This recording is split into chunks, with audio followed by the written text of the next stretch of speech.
Sizni farzandingizni boldirlarida osmon deformatsiyasi bormi? Bu Brown kasalligi bo'lishi mumkin.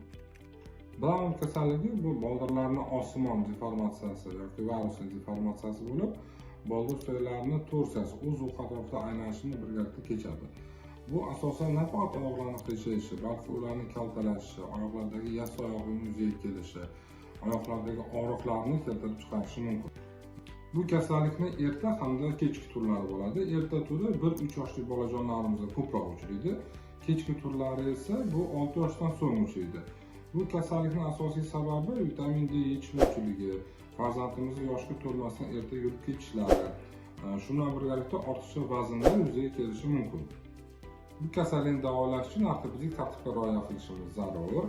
Shu bilan birgalikda lechebniy fizkultura bilan shug'ullanish, fizioterapiya muolajalari, ortezирование hamda operativ davodan foydalanishimiz zarur. Agar sizni farzandingizda shu kabi muammolar bezovta qilsa, albatta shifokorga murojaat qiling.